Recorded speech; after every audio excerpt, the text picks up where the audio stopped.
Bismillahirrahmanirrahim. Assalamualaikum warahmatullahi wabarakatuh. Perkenalkan, nama saya Nova Adham dengan NIM 3403210129, dan ini teman saya Sultan Masud dengan NIM 3403210144. Di sini saya kelompok 4 dengan dua judul, satu judul pusat investasi dan pusat laba. Pusat investasi akan dipaparkan sama Sultan dan pusat laba akan dipaparkan sama saya.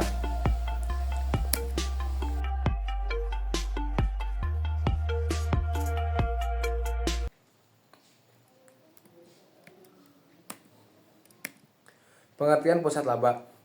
Pusat laba merupakan pusat pertanggungjawaban yang memiliki kewenangan untuk mengendalikan biaya-biaya dan menghasilkan pendapatan, tetapi tidak memiliki kewenangan untuk mengambil keputusan tentang investasi.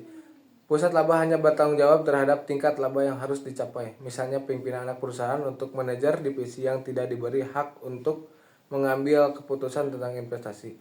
Laba merupakan ukuran kinerja yang berguna karena laba memungkinkan manajer senior untuk dapat menggunakan satu indikator yang komprehensif dibanding jika harus menggunakan beberapa indikator. Manfaat pusat laba. Keputusan operasional dapat dilakukan lebih cepat karena tidak memerlukan pertimbangan dari kantor pusat. Kualitas keputusan cenderung lebih baik karena dilakukan oleh orang yang benar-benar mengerti tentang keputusan tersebut. Manajemen kantor pusat bebas dari urusan operasional rutin dan biasa, lebih fokus pada keputusan yang lebih luas.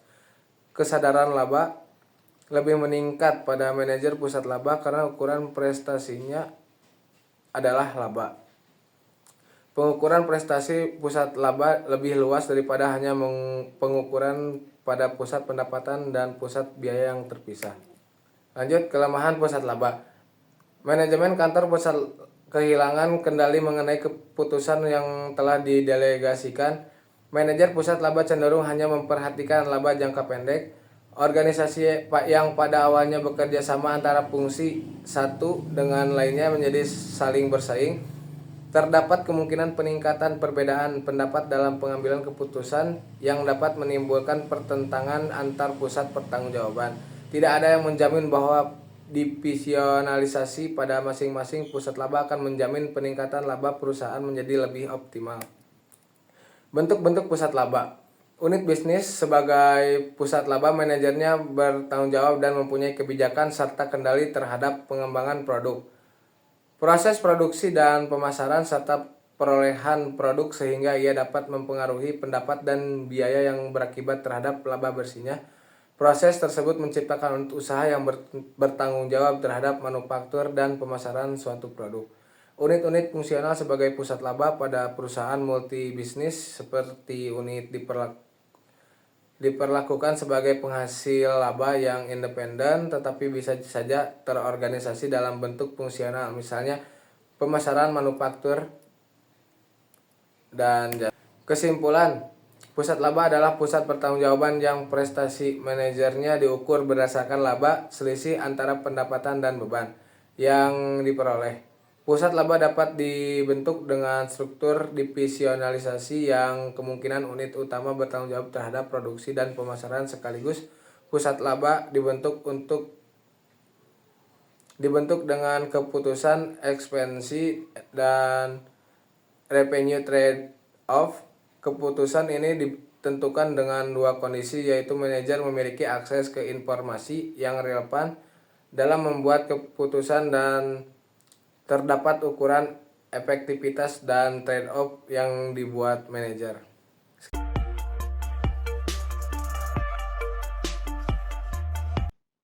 Bismillahirrahmanirrahim. Assalamualaikum warahmatullahi wabarakatuh. Salam sejahtera bagi kita semua. Shalom, Om Swastiastu, Namo Buddhaya, Salam Kebajikan.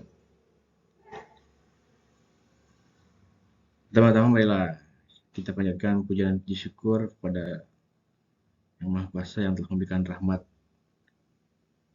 kepada kita semua, antara saya pelaku dan kalian penonton yang sudah memberikan kita kesehatan ya. Semoga kita diberikan rezeki yang melimpah dan berkah. Amin. Oke, mulai perkenalkan, nama saya Sultan Sultan Rahman. Saya di sini akan menjelaskan berkaitan dengan pusat investasi. Apa sih pusat investasinya? Ini adalah unit bisnis dalam suatu perusahaan yang bertanggung jawab atas pengelolaan investasi, pendapatan, dan biaya. Nah, manajer pusat investasi ini biasanya memiliki kewenangan dan tanggung jawab untuk membuat keputusan investasi, menghasilkan pendapatan, dan mengendalikan biaya tentunya, entah itu pemasukan dan pengeluarannya. Nah, pusat investasi ini berbeda dengan pusat laba atau pusat biaya, karena kalau pusat laba atau pusat biaya itu diukur berdasarkan biaya atau laba mentah. Kalau bahasa umum yang sering kita dengar itu laba kotor. Nah, kalau investasi ini, pusat investasi ini diukur berdasarkan penggunaan modalnya. Jadi, seberapa modal yang dikeluarkan itu akan menghasilkan seberapa investasi yang dapat menghasilkan pendapatan.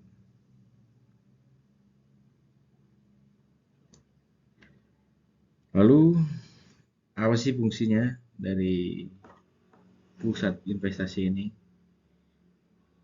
Kalau pusat investasi ini fungsinya itu yang pertama sih lebih menyediakan informasi yang bermanfaat untuk pengambilan keputusan bagi manajemen perihal investasi tentunya. Yang kedua, memotivasi manajer untuk membuat keputusan yang tepat dalam melakukan investasi tentunya. Yang ketiga itu mengukur prestasi per divisinya sebagai kesatuan yang independen atau yang berdiri sendiri. Misalkan dari divisi produksi dengan divisi pemasaran. Ketika investasi tersebut dominan ke pemasaran dan produksi, maka itu menjadi perbandingan kepada divisi yang lain. Apakah ini sesuai atau masih relevan ketika investasi tersebut dominan ke divisi produksi atau yang lain. Lalu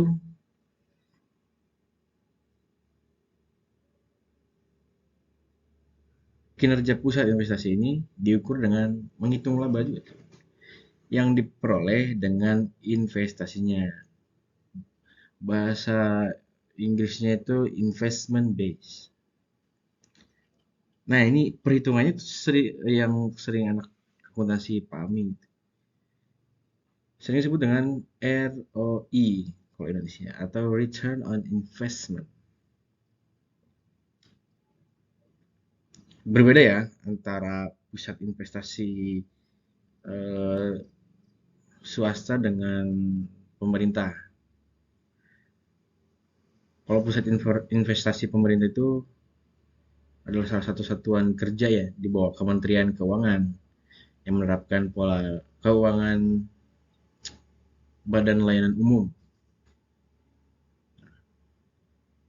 Oke, ini divisi udah. Itu juga dijelaskan. Nah, ini jenis aktiva yang sering digunakan atau yang biasa digunakan oleh suatu pusat investasi. Yang pertama itu cash, yang kedua piutang. Kenapa cash? Karena hampir semua perusahaan mengendalikan cash secara terpusat. Terkecuali mungkin yang nggak pakai cash ya, tapi mana mungkin perusahaan tidak pakai cash. Nah, karena pengenalan pusat memungkinkan penggunaan saldo kas, yang lebih kecil daripada setiap unit usaha memegang saldo kas yang dibutuhkannya untuk menyeimbangkan perbedaan antara arus kas masuk dan keluar. Jadi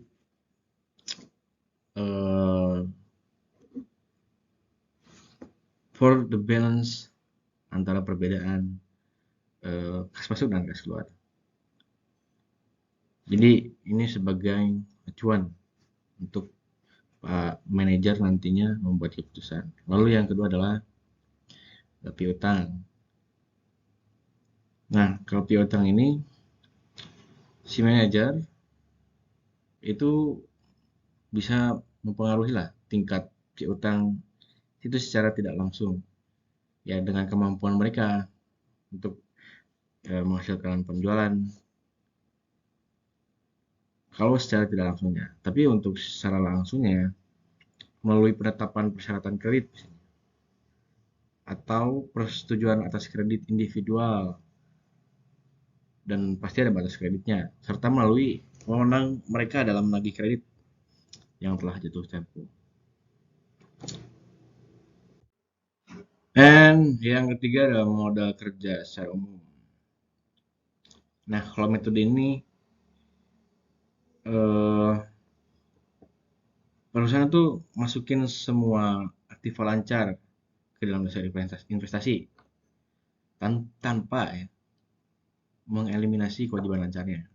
Nah, kalau metode ini tuh beralasan itu dari sudut pandang motivasional lah. Jikalau unit-unit usaha tidak dapat mempengaruhi utang dan kewajiban. Akan tetapi, metode tersebut itu overstate jikalau jumlah modal corporate yang diperlukan untuk mendanai unit usaha. Karena kewajiban lancar mereka itu merupakan sumber modal. Seringkali dengan biaya bunga sama dengan nol. Apa bahasanya itu? Lupa lagi.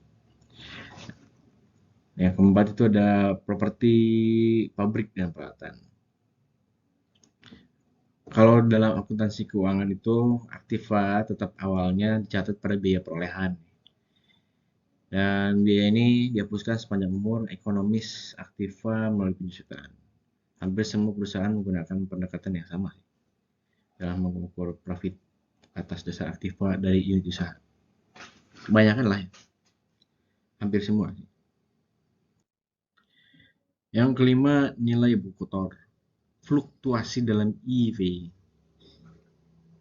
dan ROI dari tahun ke tahun dapat dihindari dengan memasukkan unsur aktiva yang dapat disusutkan dispersible asset dalam dasar investasi pada nilai buku kotornya, gross book value,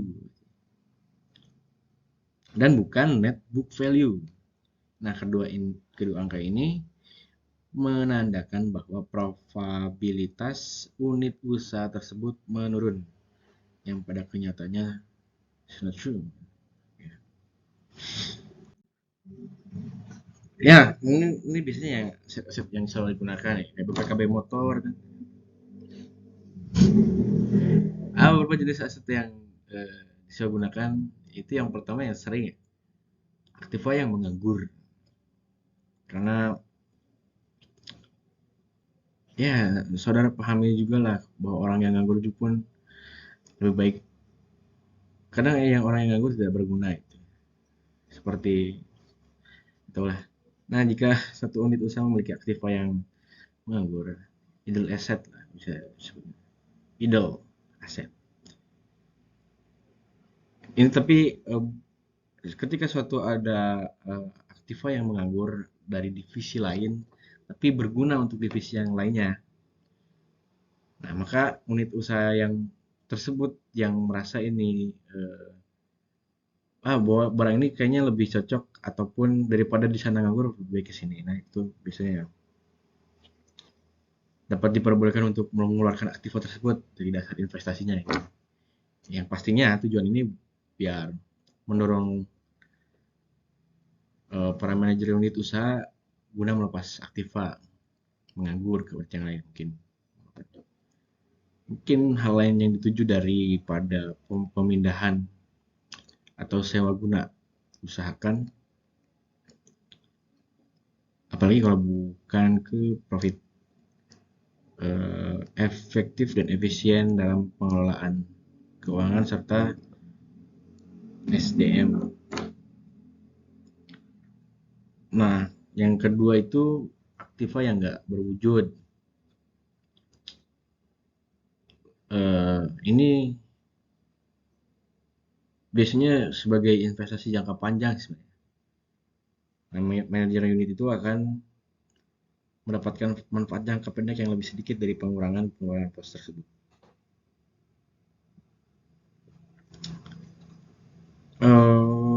Selanjutnya, beban modal. Kantor pusat perusahaan menentukan rate yang digunakan untuk menghitung beban modal, bukan beban keluarga. Tarif tersebut seharusnya lebih tinggi daripada tarif perusahaan untuk pembiayaan utang karena dana yang terlibat merupakan campuran antara utang dan modal berbiaya lebih tinggi. Higher cost equity. Nah, biasanya tarif ini ditetapkan sedemikian rupa di bawah estimasi modal perusahaan sehingga si EPA atas rata-rata unit perusahaan berada di atas nol.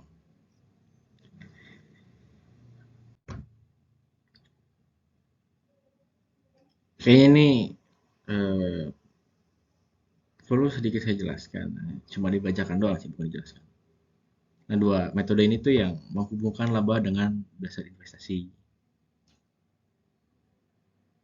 ROI dan IFA, nilai tambah sama persentase tingkat pengembalian investasi. Dua inilah yang menghubungkan laba dengan dasar investasi guna. Nah, ini keuntungan menggunakan si EPA dan si ROI. Apa yang untungnya? Kalau saya sih EPA ya, cewek tapi. Keuntungan dari ROI itu pengukuran yang komprehensif di mana semua mempengaruhi laporan keuangan. Terus mudah dihitung, mudah dipahami. Dan teman-teman sekaya yang angkatan 2021, akuntansi 2021, kebanyakan ini dia nih eh, skripsinya. Karena memang mudah dihitung dan mudah dipahami dan sangat berarti dalam pengertian absolut gitu. Lalu merupakan denominator yang dapat diterapkan ke setiap unit organisasi yang bertanggung jawab terhadap profit ya, tanpa memperdulikan ukuran dan jadi susahnya. Lalu keuntungan dari IFA. Nah, dengan IFA ini seluruh unit usaha punya sasaran itu, punya tujuan lah yang sama untuk perbandingan investasi. Nah, keputusannya juga eh, yang bisa meningkatkan ROI, suatu pusat investasi dapat menurunkan laba perusahaan. Yang ketiga adalah tingkat suku bunga yang berbeda dapat digunakan untuk jenis aktiva yang berbeda pula. Oke, ya selanjutnya pertimbangan tambahan dalam evaluasi manajer. Kelihatannya mengejutkan bahwa ROI digunakan secara luas. Ya. Diketahui dari pengalaman pribadi bahwa kesalahan konseptual ROI itu untuk evaluasi kinerja adalah nyata dan menyebabkan timbulnya perilaku disfungsional dari para manajer unit usaha. Nah, tetapi cakupannya itu dari kesalahan tersebut ya, itu tidak dapat ditentukan. Ya karena hanya sedikit jumlah manajer yang mau mengakui adanya kesalahan dan banyak yang tidak menyadari bahwa kesalahan tersebut terjadi. Nah, ini tinggal para pemegang saham dan para dewan direksi ya untuk mempertimbangkan para manajer-manajer. Karena hal tersebut sering terjadi kayak banyak yang ya karena mungkin demi reputasi mereka dalam dunia kerja tersebut. Yang terakhir itu adalah kayak Ya, mengevaluasi kinerja ekonomi suatu entitas. Laporan ekonomi merupakan instrumen yang diagnostik. Laporan tersebut memberikan indikasi apakah strategi unit usaha yang sekarang sudah memuaskan. Dan jika tidak, keputusan apa yang harus diambil untuk unit usaha tersebut, memperbesarnya, memperkecil, merubah arah, atau menjualnya. Oke, sekian, terima kasih presentasi dari saya. Assalamualaikum warahmatullahi wabarakatuh. Jangan lupa subscribe, like-nya banyak, dan komen jangan aneh-aneh.